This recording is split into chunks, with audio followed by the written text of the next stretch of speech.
दोस्तों इस वीडियो में हम बात करने वाले हैं टैलेंट वर्सेस हार्डवर्क के बारे में।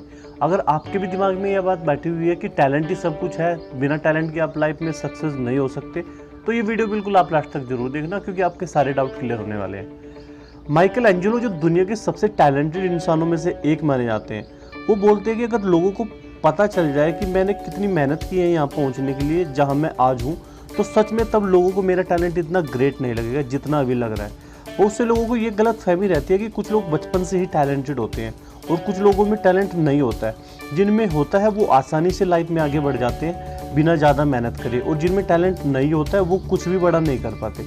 दोस्तों ये बहुत बड़ा मिथ है जो आपको नहीं मानना चाहिए, बिकॉज ऑलमोस्ट हर टैलेंटेड इंसान जिसको आप जानते हैं वो एक टाइम पर एक नॉर्मल इंसान था जिसने उस टैलेंट तक पहुंचने के लिए कितनी मेहनत की है ये आप नहीं जानते। एग्जाम्पल, मोजार्ट को आज तक का सबसे बेस्ट और टैलेंटेड म्यूजिक कंपोजर माना जाता है, जिन्होंने कई एक्स्ट्राऑर्डिनरी म्यूजिक क्रिएट की अपनी पूरी लाइफ में। इनफैक्ट जब वो 17 साल के हुए थे तब से ही वो इतने अच्छे हो गए थे अपने काम में कि वो यूरोपियन रॉयल्टी के सामने परफॉर्म करने लगे थे, और तब बस 21 साल की एज में ही उन्होंने अपना पहला ओरिजिनल मास्टरपीस क्रिएट कर दिया, जिसको देखकर दुनिया भर के मास्टर शॉक हो गए थे क्योंकि वो इतना अच्छा था। ऐसी कई अमेजिंग चीज़ें क्रिएट करने की वजह से इतनी कम एज में ही लोग उनको टैलेंट का खजाना मानने लगे और आज तक मानते हैं। और इसी टाइप के एग्जाम्पल को लेकर बहुत सारे लोग बोलते हैं टैलेंट ही सब कुछ होता है, कुछ लोग बचपन से ही टैलेंटेड होते हैं, मोजार्ट इसका सबसे बड़ा सबूत है। पर ज़्यादातर लोग ये सच नहीं जानते कि मोजार्ट ने जब 21 साल की एज में अनबिलीवेबल चीज़ अचीव की थी तब वो ऑलरेडी 18 साल प्रैक्टिस कर चुके थे। जी हाँ, आपने बिल्कुल सही सुना, मोजार्ट ने 3 साल की उम्र से ही प्रैक्टिस करना शुरू कर दिया था, क्योंकि उनके फादर थे जो वो बहुत ही बड़े टीचर थे म्यूजिक सिखाने के। इनफैक्ट उन्होंने एक किताब भी लिखी थी जिसका नाम था how to teach kid music, जो काफ़ी बेस्ट सेलिंग बुक रही है। तो इसलिए मोजार्ट को 3 साल की एज से ही दुनिया के बेस्ट म्यूजिक टीचर से ट्रेनिंग मिल रही थी, जो उनके फादर ही थे, और उन्होंने तब से हज़ारों घंटा प्रैक्टिस करना शुरू कर दिया था, जिसका रिजल्ट वो दुनिया के बेस्ट म्यूजिक कंपोजर बन सके। पर नहीं, लोगों ने बस गौर किया कि कैसे एक 21 साल के लड़के ने एक म्यूजिक क्रिएट कर दिया और वो कितना टैलेंटेड था। इस बात पर बिना गौर किए कि मोजार्ट ने इतनी प्रैक्टिस और हार्डवर्क किया था जिसकी वजह से उनकी उंगलियां तक डिफॉर्म्ड हो गई थी। केवल मोजार्ट ही नहीं, आप किसी भी हाई अचीवर्स की स्टोरी को उठाकर देख लीजिए, बिल गेट्स, वॉरेन बफेट और सचिन तेंदुलकर, विराट कोहली, किसी का भी आप एग्जाम्पल उठा के देख लिए, इनकी सक्सेस के पीछे आपको एक चीज़ हमेशा कॉमन मिलेगी, वो है मेहनत। एग्जाम्पल, कोबे ब्रायंट, जिनको वर्ल्ड का बेस्ट NBA प्लेयर माना जाता है, वो दूसरों से 3 घंटे पहले प्रैक्टिस करना शुरू कर देते थे, तब इंजर्ड थे तब भी। इलोन मस्क वीक में 80 से 100 घंटे काम करते हैं अपनी दोनों कंपनियों को संभालते हुए, टेस्ला और स्पेसएक्स। जेफ बेजोस दुनिया के सबसे अमीर इंसान है, हर दिन 12 घंटे काम करते थे बिना कोई छुट्टी लिए। कभी कभी तो वो रात के 3-3 बजे तक काम करते थे, तब जाकर अमेजोन इतनी बड़ी कंपनी बन पाई। बिल गेट्स इतनी मेहनत करते थे प्रोग्रामिंग लिखने में कि वो कंप्यूटर के कीबोर्ड पर ही सो जाते थे, और जब उठते थे तो दोबारा अपने काम में लग जाते थे। मैं ये सारी बातें और एग्जाम्पल आपको क्यों बता रहा हूँ, क्योंकि मैं चाहता हूँ कि अगर आपके दिमाग में ये बात बैठी हुई है कि कुछ लोग बचपन से ही टैलेंटेड होते हैं और वो ही सफल होते हैं, एक बात हमेशा याद रखना, practice make a man perfect. आप भी कैपेबल हो, आप भी सफल हो सकते हो। आपको कुछ करना है तो वो है मेहनत, वो भी राइट डायरेक्शन में। होपफुली आपको ये बात रियलाइज हो गई होगी कि हार्डवर्क बहुत इंपॉर्टेंट है और आप उससे टैलेंट को भी बीट कर सकते हो, बहुत कुछ अचीव कर सकते हो। बट क्वेश्चन ये आता है कि आपको एग्जैक्टली कितनी मेहनत करनी चाहिए, क्या आपको दिन रात काम करना चाहिए? अच्छी बात ये है कि स्पोर्ट प्लेयर्स, डॉक्टर, इंजीनियर और वर्ल्ड क्लास प्रोफेसर पर एक रिसर्च करने के बाद ये देखा गया कि जो भी अपने फील्ड में मास्टर लेवल के बने थे उन्होंने एटलीस्ट अपने काम में 10,000 घंटे लगाए थे। तब अगर आप भी किसी काम में मास्टर अचीव करना चाहते हैं तो आपको 10,000 घंटे देने होंगे, ये 10,000 घंटे की प्रैक्टिस करनी होगी उसी काम में। आपको शायद ये भी ज़्यादा टाइम लग रहा होगा, बट आपको 2 बातें याद रखनी चाहिए। पहले ये कि यहाँ पर वर्ल्ड क्लास लेवल की बात हो रही है, अपने एरिया में मोस्ट टैलेंटेड इंसान बनने की नहीं, इसलिए ये 10,000 घंटे है, वरना तो उससे कम में भी चलेगा। अगर आप इस घंटों के मैथ को देखोगे तो वो कुछ ऐसा होगा, डेली 4 घंटे, हफ्ते में 5 दिन तो 20 घंटे, तो ऐसे ही आपको 10 साल तक लगातार करना है। और वैसे टाइम तो ऐसे ही निकलने वाला है ही, चाहे आप किसी चीज़ में मास्टर बनो या फिर ऐसे ही काम करो। किसी एक चीज़ में क्यों ना आप अगले 10 सालों में वर्ल्ड क्लास मास्टर बनने के बारे में सोचो, जिससे आप इजीली पैसे और नाम भी कमा पाओगे लाइफ एंजॉय करते हुए। और दूसरी बात, अगर आप किसी रीजन की वजह से वर्ल्ड क्लास मास्टर नहीं बनना चाहते और बस दिन में किसी एक चीज़ में 1 घंटा भी काम करते हैं, तो आप 1-2 साल के अंदर तो एटलीस्ट अपनी आसपास की जगहों में मोस्ट टैलेंटेड इंसान बन ही जाओगे उस फील्ड में। अब मेरी ये सब बातें सुनने के बाद आपके दिमाग में नेक्स्ट क्वेश्चन ये आ सकता है कि बहुत सारे लोग एक ही काम को कई सालों तक करते हैं, यहाँ तक कि कई बार तो पूरी जिंदगी करते हैं, तो वो अपने फील्ड में मास्टर क्यों नहीं बन पाते? तो उसका आंसर है कि आपको मास्टरी अचीव करने के लिए ऐसे ही टाइम स्पेंड नहीं करना है, बल्कि ऐसे इम्प्रूव करते हुए अपने आप को काम करना है, प्रैक्टिस करनी पड़ेगी, जिसे डेलिब्रेट प्रैक्टिस कहते हैं। एक रिसर्च की गई थी सिमिलर टाइप के लोगों पर जो प्रोफेशनल वायलिनिस्ट बनना चाहते थे।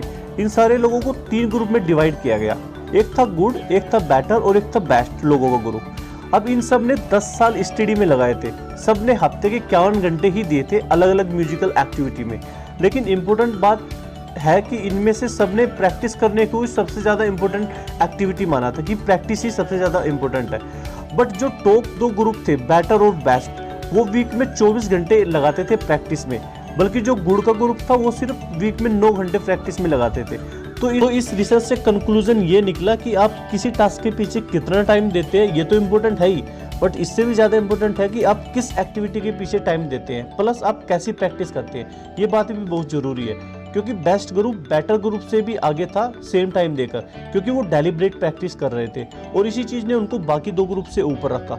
देखो, हमारे कोई भी काम करने के 3 जोन होते हैं। पहला होता है कंफर्ट जोन, जिसमें रहते हुए लोग अपने आप को इम्प्रूव करते हुए काम नहीं करते हैं, बल्कि बस ऐसे ही काम खत्म करने के लिए काम करते हैं बिना मन या फोकस के।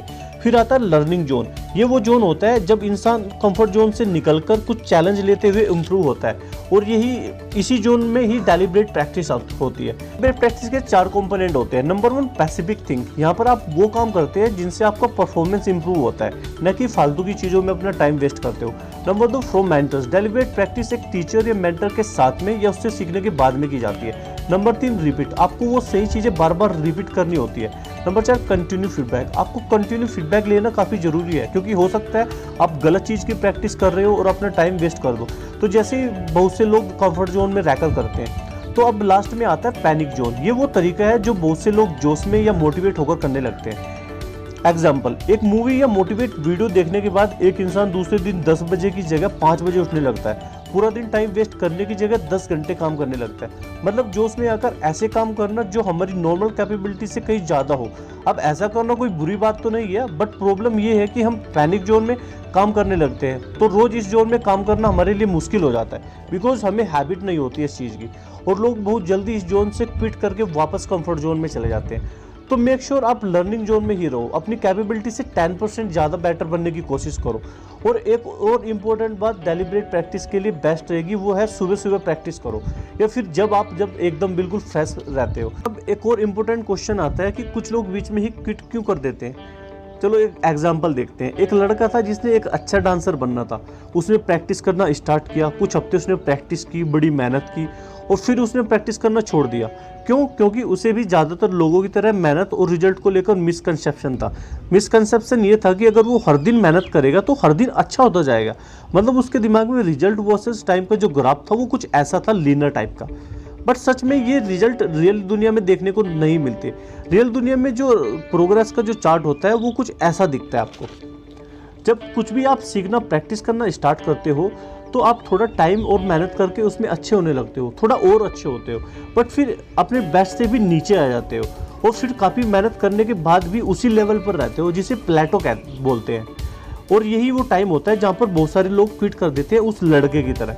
तो बिकॉज उन्हें लगने लगता है कि वो अब इम्प्रूव नहीं हो रहे हैं, शायद वो चीज़ उनके बस की बात नहीं है।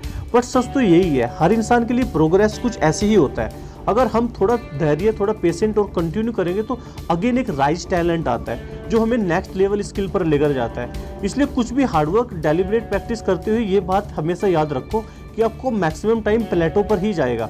यहाँ आपको प्रैक्टिस करने के बाद भी रिजल्ट नहीं दिखेंगे, पर आपको डिमोटिवेट नहीं होना चाहिए, आपको क्विट नहीं करना चाहिए, बल्कि आपको काम करते रहना चाहिए। बिकॉज श्योरली अगर आप कंटिन्यू काम करते रहेंगे तो पक्का एक नेक्स्ट लेवल पर पहुँच जाएंगे, और जाते ही रहेंगे दूसरों से आगे, जब तक आप मास्टर नहीं बन जाते उस फील्ड में और सक्सेस अचीव नहीं कर लेते। दोस्तों, मुझे आशा है कि आपको ये वीडियो पसंद आया होगा। अगर आपको ये वीडियो पसंद आया तो उसको लाइक और शेयर करना मत भूलना, और अगर इस चैनल पर आप पहली बार आए हैं तो चैनल को सब्सक्राइब कर दीजिए और बेल आइकन को भी दबा दीजिए, जिससे आपको मेरी वीडियो का नोटिफिकेशन मिलता रहे। और इस चैनल पे हम काफ़ी सारे सेल्फ इंप्रूवमेंट से रिलेटेड काफ़ी सारी वीडियो डालने वाले हैं, काफ़ी सारे हेल्पफुल वीडियो हम स्टूडेंट के लिए डालने वाले हैं। तो please subscribe my channel. Thanks for watching my video.